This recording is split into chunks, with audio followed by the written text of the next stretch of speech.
it's wrong, it's intrusive, and ultimately it disfavors, it actually harms everyone else in the family.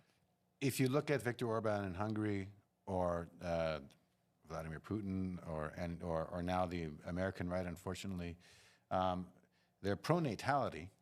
They want women to be at home with children.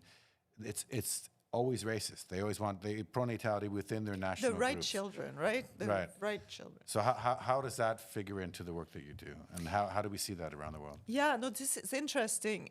There's a growing pro-natalist discourse right now coming from a lot of the right-wing figures around the world, whether it's Orban in Hungary, Putin in Russia, Xi in China. China went from the one-child policy where they would really penalize people who had more than one child to now actually discouraging women from getting divorces in China because they want women to stay married, even to men who might be abusive, so that they might have more children. They've completely reversed their policy in China.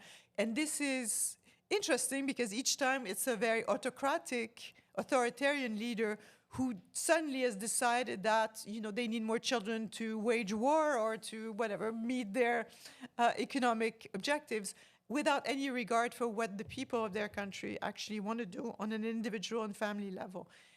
You often see that discourse of pronatalism. And in the US, certainly the Republican Party and the far right is in that mode of, we need more children. We're not going to save Social Security if we don't have more children. So they really say, and recently there was a lawsuit waged by conservative attorney generals in Missouri and Idaho and against the abortion pill. And one of the arguments these attorney generals actually make is that if the abortion pill continues to be available, we're not going to have enough people to pay for Social Security, and it's damaging the state at the meta level that women are able to have abortions. I mean, that is just, so we're no longer in charge of our own families. We're just cogs in a machine that these leaders run, right? Where they're going to decide for us what we're going to do with our lives. It's very dystopic, and it's like some kind of sci-fi movie, from the future.